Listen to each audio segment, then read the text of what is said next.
राजस्थान विधानसभा चुनावों में बीजेपी की जीत के लिए बीते कुछ दिनों से प्रधानमंत्री नरेंद्र मोदी रैलियों से लेकर रोड शो तक कर रहे हैं। अब से कुछ देर पहले उन्होंने बीकानेर में 4 किलोमीटर लंबा रोड शो किया और पार्टी के पक्ष में माहौल बनाने की कोशिश की। रोड शो के दौरान प्रधानमंत्री मोदी को देखने के लिए समर्थकों की भारी भीड़ उमड़ी। प्रधानमंत्री ने भी भीड़ का हाथ जोड़कर अभिवादन किया। इस रोड शो के दौरान मोदी मोदी के नारे भी सुनाई दिए।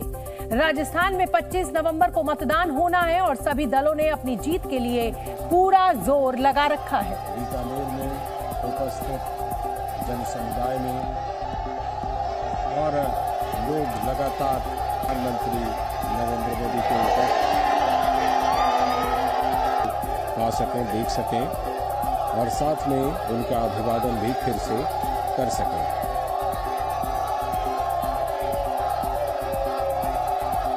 साथ में केंद्रीय मंत्री अर्जुन राम मेघवाल। जाहिर है प्रधानमंत्री मोदी ने राजस्थान में चुनाव प्रचार तेज कर दिया। लगातार तीसरे दिन पीएम मोदी राजस्थान दौरे पर रहे, जहां उन्होंने रोड शो से पहले ताबड़तोड़ रैलियां की। और अपने दौरे की शुरुआत प्रधानमंत्री नरेंद्र मोदी ने बीजेपी का गढ़ माने जाने वाले पाली जिले से की और पाली की सभी 6 विधानसभा सीटें जीतने का दावा कर दिया। ये पाली ऐसा है कि जो कभी पाला बदलता ही नहीं है, क्योंकि 38 सालों से पाली में बीजेपी अजय रही है और करीब 4 दशक से यहां कांग्रेस को जीत का इंतजार है। इसलिए पीएम मोदी ने जीत का छक्का लगाने के लिए यहां पूरी ताकत झोंकी। दरअसल 1985 से कांग्रेस को पाली में जीत नसीब नहीं हुई। बीजेपी ने 1985 से जीत का जो सिलसिला शुरू किया वो 2018 तक जारी रहा और साल 2018 में भले ही राज्य में कांग्रेस की सरकार बनी, लेकिन पाली जिले में कांग्रेस का सूपड़ा साफ हो गया। इसलिए पीएम मोदी इस बार भी यहां बीजेपी की जीत को लेकर आश्वस्त नजर आए। उन्होंने परिवारवाद और तुष्टीकरण के बहाने कांग्रेस को घेरा। वहीं ये भी आरोप लगाया कि कांग्रेस के लोग सनातन को खत्म करने में लगे हैं।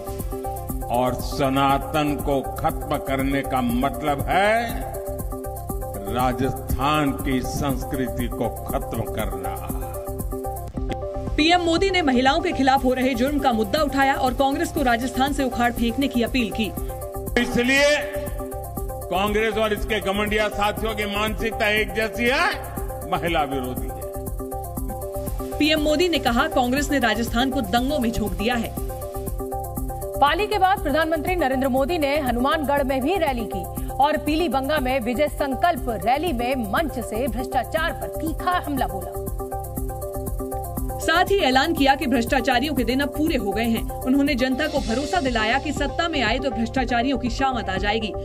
मैं आपको गारंटी देने आया हूं, जिसने गरीब को लूटा है उसे छोड़ा नहीं जाएगा।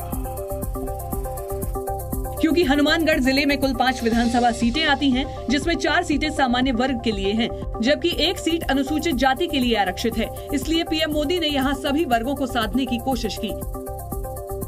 इसलिए मोदी ने संकल्प किया है कि 80 करोड़ लोगों को और 5 साल के लिए ये मुफ्त राशन दिया जाएगा। इसके बाद उन्होंने बीकानेर में भी रैली की और लाल डायरी के बहाने सीएम अशोक गहलोत को घेरा। प्रधानमंत्री मोदी ने कांग्रेस पर सनातन विरोधी होने का जो आरोप लगाया, उस पर कांग्रेस भी हमलावर दिखी। अजमेर के केकड़ी में प्रियंका गांधी ने पीएम मोदी के सभी आरोपों का जवाब दिया और सनातन के अपमान वाले दावों को नकार दिया। प्रियंका गांधी ने पलटवार करते हुए यहाँ तक कह दिया कि असली नेता धर्म पर वोट नहीं मांगता। जो नेता ये बात चुनाव के समय कर रहा है, इसका मतलब है कि उसके आधार पर आपसे वोट मांग रहा है। चूंकि रविवार को चूरू में रैली करते हुए पीएम मोदी ने कहा था कि कांग्रेस के नेता एक दूसरे को रन आउट करने में लगे हैं, इसलिए प्रियंका गांधी ने पीएम मोदी के अंदाज में ही उन्हें जवाब दिया। हिट विकेट तो ये है राजस्थान में भाजपा वाले। उन्होंने दावा किया कि राजस्थान में दूरबीन लेकर देखने में भी बीजेपी दूर दूर तक नजर नहीं आ रही। राजस्थान विधानसभा चुनाव के लिए सभी पार्टियों के नेता ताबड़तोड़ सभाएं कर रहे हैं। चुनाव प्रचार में जुटे उत्तर प्रदेश के मुख्यमंत्री योगी आदित्यनाथ ने भी जयपुर में एक सभा की और राज्य की गहलोत सरकार पर जमकर हमला बोला। योगी आदित्यनाथ ने दावा किया कि बीजेपी शासन में राजस्थान में खूब विकास हुआ। लेकिन कांग्रेस की सरकार ने प्रदेश को कई साल पीछे धकेल दिया। राजस्थान नंबर 1 में होता है, अपराध में नंबर 1 पर, अराजकता में नंबर 1 पर, भ्रष्टाचार में नंबर 1 पर।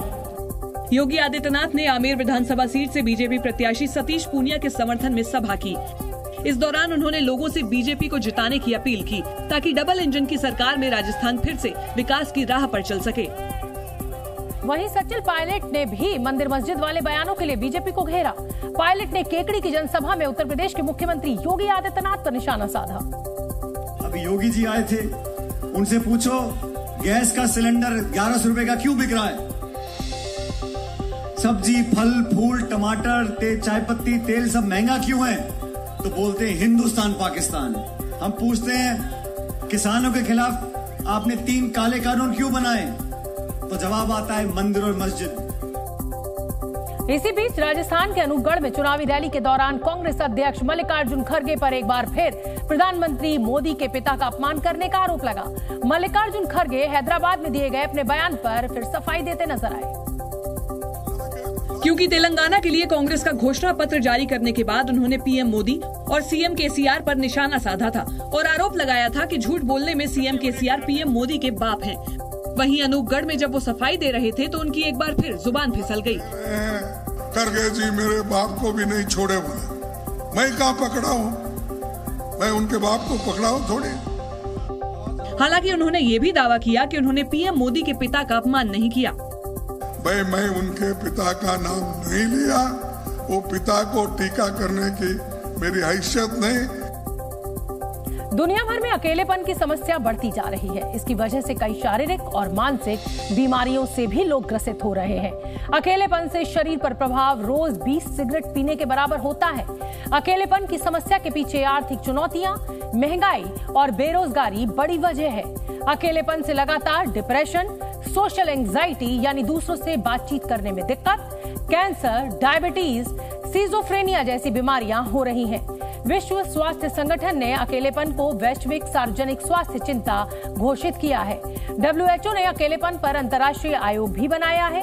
ये आयोग अगले 3 सालों तक अकेलेपन से निपटने के उपायों पर काम करेगा। एक रिपोर्ट के मुताबिक दुनिया भर में 5% से 15% किशोर अकेले हैं। दुनिया में हर चौथा बुजुर्ग अकेलेपन की समस्या से पीड़ित है। अकेलेपन से बुजुर्गों में डिमेंशिया यानी भूलने और याददाश्त जाने की बीमारियों का खतरा 50% बढ़ जाता है।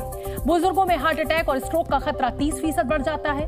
कॉलेज में अकेलेपन से युवाओं में कॉलेज छोड़ने की संभावना बढ़ जाती है। अलग थलग महसूस करने पर नौकरी में संतुष्टि और प्रदर्शन पर भी असर पड़ सकता है। अकेलेपन की वजह से परिवार में भी तनाव की संभावना बढ़ सकती है।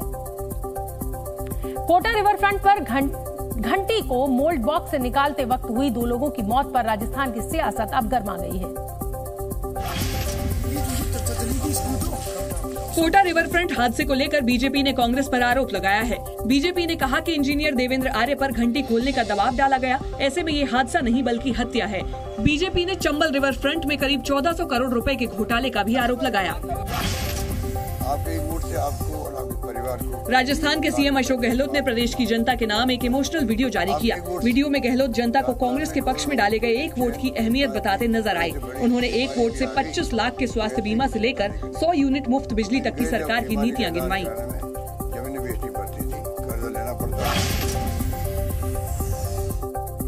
राजस्थान चुनाव में राजनीतिक पार्टियों ने सबसे ज्यादा युवा उम्मीदवारों पर भरोसा जताया है। चुनावी मैदान में उतरने वालों में 31 से 40 वर्ष के प्रत्याशी सबसे ज्यादा हैं, जबकि पिछले चुनावों में 41 से 50 की उम्र वाले उम्मीदवार हावी थे। राजस्थान में बीजेपी के चुनाव प्रभारी और केंद्रीय मंत्री प्रहलाद जोशी ने कांग्रेस पर झूठे दावों का आरोप लगाया। प्रहलाद जोशी ने कहा कि कांग्रेस झूठे विज्ञापन देकर माहौल बना रही है, जबकि कांग्रेस 156 तो दूर 56 सीट भी नहीं जीत पाएगी।